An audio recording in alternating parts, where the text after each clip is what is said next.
एक बार फिर आप सबका बहुत बहुत स्वागत। कहानी कुर्सी की मैं हूं सौरभ। हमारे साथ हैं हर्षवर्धन त्रिपाठी जी, विजय त्रिवेदी जी, राहुल महाजन जी और सुनील चौंगावकर जी। कुछ अंतर्राष्ट्रीय खबरें हैं, फिर मैं आपको कुछ देश की और राजनीतिक खबरें जल्दी जल्दी बताता हूं। भारत और अमेरिका के बीच ऊर्जा के क्षेत्र में सहयोग और बढ़ गया है। सोमवार को भारत ने बताया कि वो अमेरिका से पहली बार एलपीजी खरीदने जा रहा है। ये पहली बार हो रहा है। राष्ट्रपति डोनाल्ड ट्रंप लगातार भारत पर रूस से क्रूड ऑयल खरीदने का बंद करने का दबाव बना रहे थे या कम करने को कह रहे थे, और वो चाहते थे कि आप हमसे लीजिए, आपको गैस खरीदना है, ऑयल खरीदना है, हमसे लीजिए। कल हमारे जो केंद्रीय मंत्री हैं, पेट्रोलियम मंत्री हरदीप सिंह पुरी, उन्होंने इसकी घोषणा की कि सरकारी क्षेत्र की जो तेल कंपनियां हैं वो अमेरिका के खाड़ी तट से 2026 के कैलेंडर ईयर के लिए करीब 22 लाख टन प्रति वर्ष एलपीजी आयात का 1 साल का अनुबंध करने जा रही है। उसको कर दिया है, 1 साल का कॉन्ट्रैक्ट हो गया है। यह भारत की कुल एनुअल एलपीजी आयात का लगभग 10% है। मतलब हमें जितनी लिक्विड गैस की जरूरत होती है उसका 10% अब हम अमेरिका से खरीद रहे हैं, जो हम कहीं और से खरीदा करते थे। पेट्रोलियम मंत्री ने तो इसको उपलब्धि बताया और कहा यह ऐतिहासिक करार है। ये दुनिया का सबसे बड़ा और सबसे तेजी से बढ़ता एलपीजी बाजार, मतलब भारत, वो अमेरिका के लिए खुल गया है या खुलवाया गया है या हमने खोला है।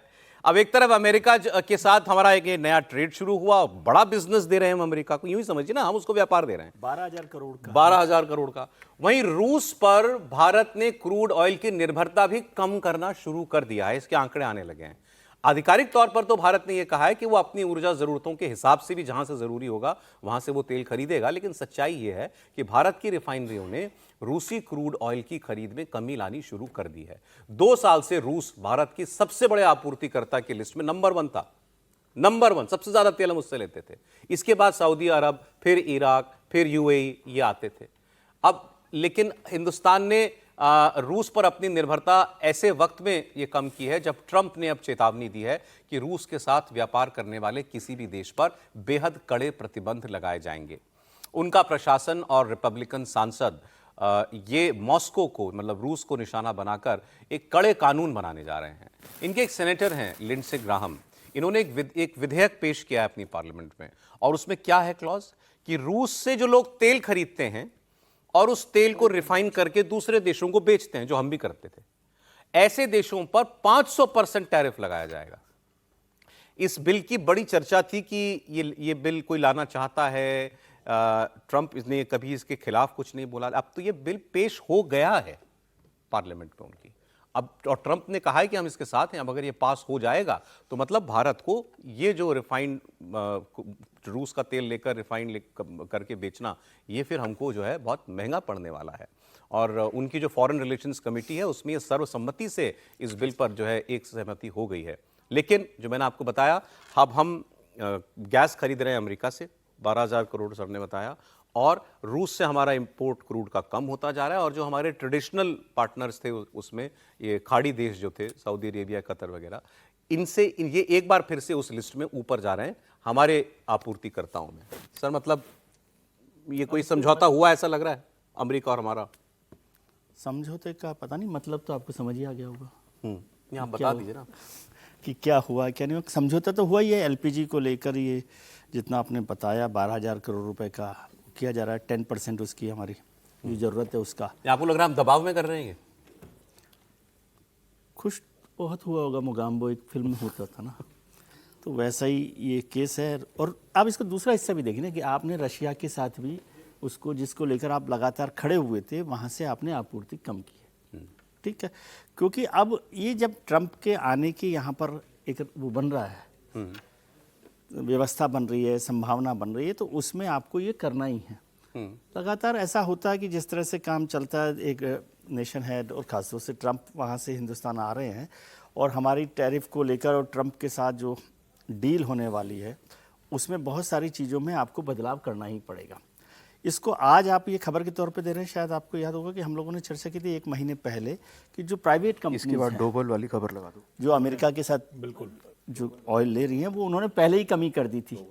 अब सरकारी स्तर पर भी इसको कम कर दिया गया है ताकि ट्रंप साहब थोड़ा सा बेहतर। ट्रंप जो हमसे चाह रहे थे कि हम बिल्कुल बंद कर दें रूस से तेल का व्यापार, वो हम धीरे धीरे अब हम कम कर रहे हैं। हाँ, धीरे धीरे कम कर रहे हैं। ऐसा होता है नहीं उसके नहीं, हम तो अपनी चिंता करें ना कि हमारे साथ अमेरिका के रिश्तों को अमेरिका लेकर क्या हो यूरोप रहा का क्या है। करेगा? और आप सोचिए इसको केवल रूस के साथ अमेरिका के साथ जोड़ के मत देखिए, जब हम एससीओ की बैठक में जाते हैं तो हम उससे पहले क्या करते हैं, उससे पहले भी हम ये करते हैं कि चाइना के साथ जो इतने लंबे समय से हमारी भारत के हवाई जहाज की जो सर्विसेज है, एयर सर्विसेज है, वो बंद थी, वो हमने चालू कर दिया। तो वो एक तरीका और होता है आपको भाई diplomacy आपको में। देखिए हमें तो सबके साथ चलना ही है ना आपको। ये तो और फिर गिव वही एंड टेक nation होता से- है। आप हमें चाहिए रूस के अमेरिका के साथ एक व्यापार डील, हाँ।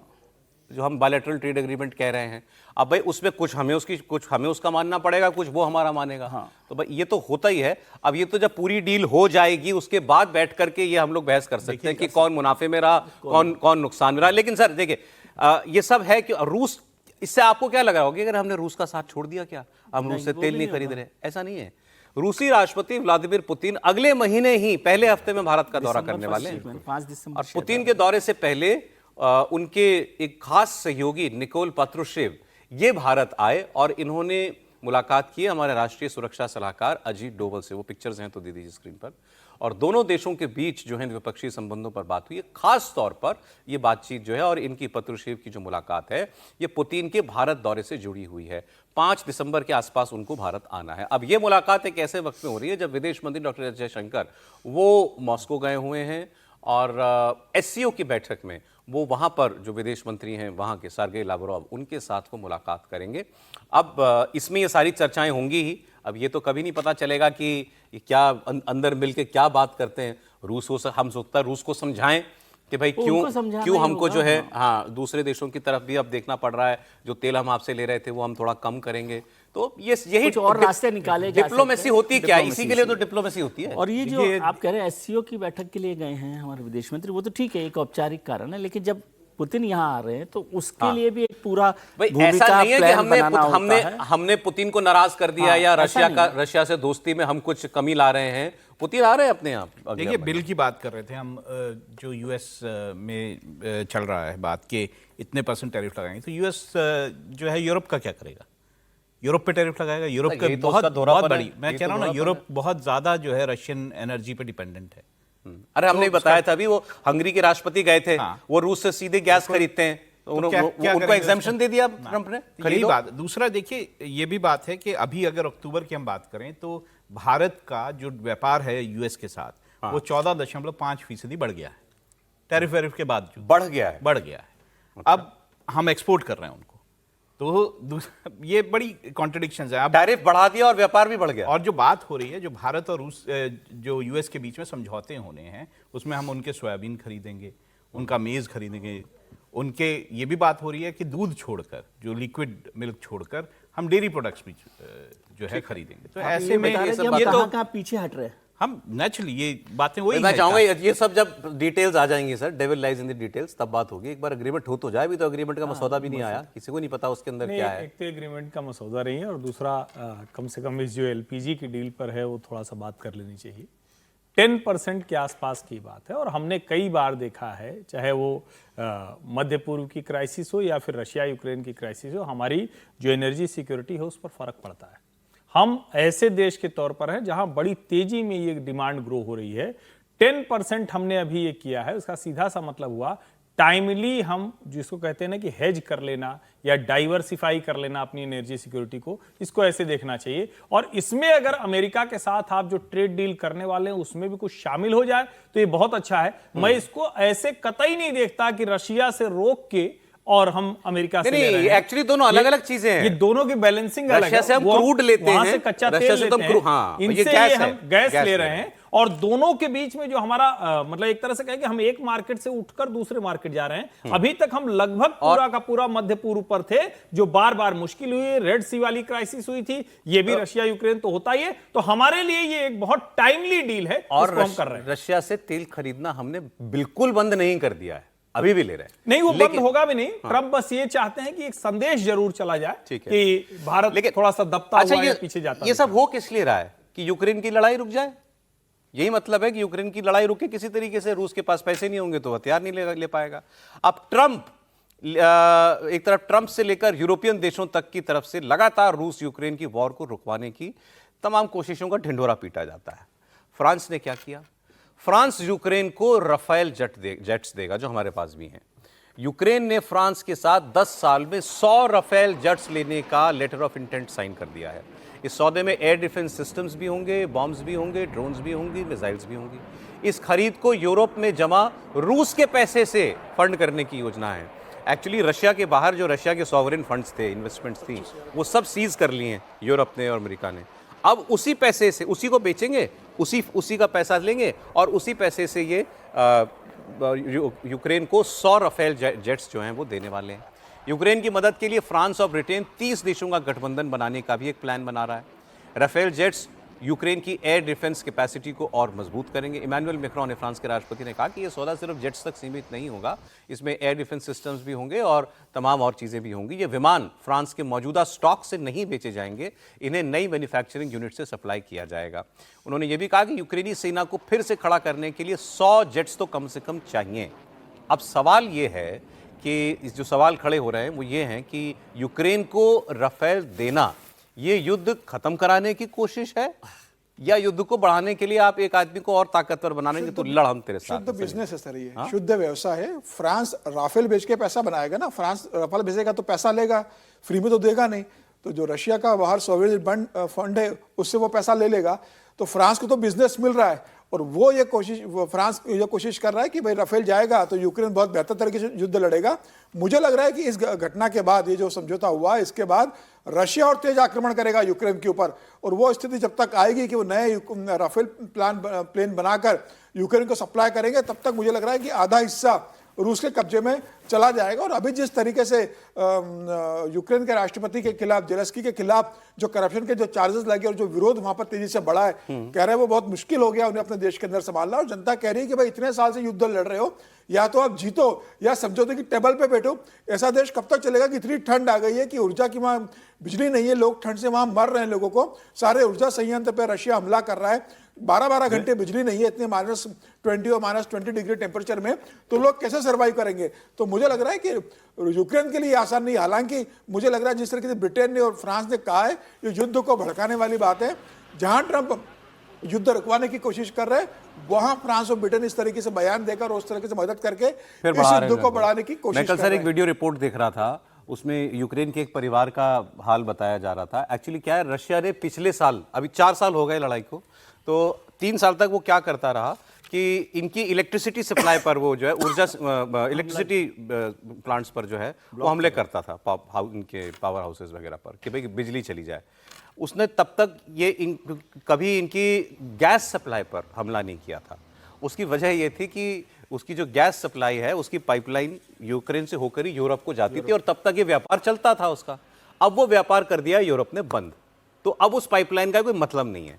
अब वो उसी पाइपलाइन से इनकी भी गैस की आपूर्ति होती है यूक्रेन की, अब वो वहाँ हमले कर रहा है। तो अब वो, मैं फैमिली को देख रहा था, उसमें 2 बच्चे थे। उन्होंने कहा जब पहले बिजली जाती थी और बिजली अक्सर चली जाती थी, कई दिन भी नहीं आती थी, तो हम पोर्टेबल, हमारे पास वो होते थे लैंप वगैरह, उससे हम लोग काम करते थे, लेकिन गैस ऑन रहती थी तो हीट रहती थी घर के अंदर। और वो जब हमारे डिस्चार्ज हो जाते थे तो हम किसी मॉल में चले जाते थे, वहाँ जाके दोबारा चार्ज कर लेते थे। लेकिन हम बिजली के बिना रहना सीख गए हैं, हम गैस के बिना नहीं रह सकते। ठंड में, नवंबर दिसंबर में दिल्ली में तापमान जो है 9-10 डिग्री चला जाता है, वहाँ तो माइनस में चला गया है। कल तो वहाँ तो दिल्ली में देखिए तो वहाँ तो माइनस में कह रहे हैं हम बिना गैस के नहीं रह पाएंगे। और अब गैस पे ही बम मार रहे हैं पुतिन। अब दुनिया की एक और अजीबोगरीब खबर जान लीजिए आप। 7 साल के बाद सऊदी अरब के क्राउन प्रिंस मोहम्मद बिन सलमान ये अमेरिका के दौरे पर हैं। हम तानाशाह राजा ऐसे हम किसी सब कहते हैं ना दुनिया में, असली राजा लोग यही हैं, यही राजा ही यही है, जो कह दिया कर्म से वो फरमान है इनका। क्राउन प्रिंस के दौरे से पहले अमेरिकी राष्ट्रपति डोनाल्ड ट्रंप ने इन पर बड़ी मेहरबानी दिखाई है। ट्रंप ने मेहमान नवाजी से पहले ही मोहम्मद बिन सलमान पर तोहफों की बरसात कर दी। ट्रंप ने कहा कि अब वो F-35 फाइटर जेट सऊदी अरब को देंगे। अभी तक अमेरिका यूरोप के कुछ सहयोगी देशों को ही F-35 जेट्स देता है। ट्रंप ने सऊदी अरब को एक महान देश बताया, क्राउन प्रिंस को एक बेहतरीन सहयोगी बताया। सऊदी अरब लंबे वक्त से चाह रहा था कि उसको ये फाइटर जेट्स मिले, क्योंकि उसके वहाँ उस दुश्मन कौन है, एक तो यमन की हुतियों से इनकी लड़ाई चलती है, ईरान से इनको थोड़ा डर रहता है, और अब इजराइल से भी सब डरते हैं क्योंकि इजराइल ने कतर के ऊपर भी मिसाइल मार दी थी। लेकिन ये कहा जा रहा था, ट्रंप ने इसकी मंजूरी तो दे दी है, मंजूरी न्यूयॉर्क टाइम्स की एक रिपोर्ट के बावजूद आई। क्या था इस रिपोर्ट में? इसमें अमेरिकी अधिकारियों के हवाले से यह चेतावनी दी गई थी कि अगर यह डील होती है तो इसका फायदा चीन को हो सकता है। ये जो आप यूएई भी इनसे F-35 चाहता है, सऊदी अरब भी चाहता है, सऊदी अरब को ये देने वाले हैं। इनको खतरा ये है यूएस के ऑफिशियल्स को कि इनके जरिए, क्योंकि इनके चीन से बड़े अच्छे रिश्ते हैं, ये F-35 की टेक्नोलॉजी चाइना को दे सकते हैं। चाइना इसको चोरी कर सकता है, सबवर्जन के जरिए ये तकनीक चाइना तक पहुंच सकती है। इसके बावजूद ट्रंप सऊदी अरब को जहाज दे रहे हैं। Are you planning to sell F-35s to Saudi Arabia? Yeah. I mean, and also, are you looking at doing a similar security agreement like you did with Qatar? Yeah, no, I am planning on doing that. Yeah. You're gonna They want sell to buy it. They've been a F-35s? great ally. They've got to like us very much. अच्छा, आपको मालूम है ये 7 साल के बाद क्यों आए हैं? क्योंकि 7 साल पहले इनके ऊपर, इन्हीं व्यक्ति के ऊपर आरोप लगा था कि इन्होंने वॉशिंगटन पोस्ट के एक कॉलमनिस्ट थे कमाल खशोगी, उनकी हत्या करवाई थी और उसका ऑर्डर इन्होंने दिया था। और वो हत्या आप जानते हैं कहाँ हुई थी? वो हुई थी तुर्की में, सऊदी अरब के दूतावास के अंदर, और फिर उस आदमी के शरीर के टुकड़े टुकड़े कर दिए गए थे। ये खबर पूरी दुनिया में फैली तो बहुत तहलका मचा था और इनको पूरी दुनिया में बॉयकॉट कर दिया गया था। इसलिए ये 7 साल तक आ नहीं पाए। उसके बावजूद इस सऊदी अरब पर इतने मेहरबान जो हैं आपको इस वक्त ट्रंप जो हैं वो दिखाई दे रहे हैं। त्रिपाठी जी, नहीं, ये तो खैर अमेरिका, उसकी पोल पट्टी जिस तरह से खुली है पिछले कुछ दिनों में, भाई वो सीरिया का शासक जिसको आतंकवादी बताकर जाने कितने बिलियन डॉलर का रिवॉर्ड रखा हुआ था, और उसके साथ वो ओवल में पूछ रहे हैं कि भैया तुम्हारी एक ही बीवी है कि और ज्यादा है, बताओ जरा, मौज इत्र लगा रहे हैं। तो मतलब इत्र, हाँ, इत्र भी लगा रहे थे। तो अमेरिका पूरी तरह से जो ट्रेड है उसके अलावा कुछ जानता नहीं। पहले वो दबे छिपे करता था, पहले वो कुछ आवरण थे, कुछ थोड़ा सा कुछ चीजों को रखता था कि भाई यहां नहीं करेंगे। अब ट्रंप को लगता है कि वो जो एक उन्होंने दे दिया 4 अक्षरों का ना, मागा, मेक अमेरिका ग्रेट अगेन, वो अब उनके गले की बन गया है हड्डी। चूंकि अमेरिका तो ग्रेट बन नहीं पा रहा है, उनको लग रहा है कि इस तरह की डील्स के जरिए हम अमेरिका को ग्रेट बना लेंगे। और एक बात और कही जा रही कि अमेरिका की जो भी टेक्नोलॉजी है, चाहे वो हमको बेचे, चाहे वो सऊदी को बेचे, उसके पास एक तो पैसे चाहिए उसको, क्योंकि अगर नहीं मिलेगा तो कैसे चलेगा। दूसरा, उसकी जो पूरी जो डिफेंस इंडस्ट्री है वो ठप सी पड़ती दिख रही है। अब और ऑप्शन बहुत हो गए ना, अलग अलग देशों के पास अब ऑप्शन हो गए। पहले अमेरिका और रशिया के अलावा कोई ऑप्शन नहीं होता था, तो वो भी एक बड़ी वजह है जिससे इनको लगता है कि इस तरह के सौदे होते रहने। पर एक खबर मैं स्पेशली इस पर आज बात करना चाह रहा था, समय कम है फिर भी हम खबर ले लेंगे। समाजवादी पार्टी के नेता आजम खान और उनके बेटे अब्दुल्ला आजम को फिर से 7-7 साल की सजा हो गई है।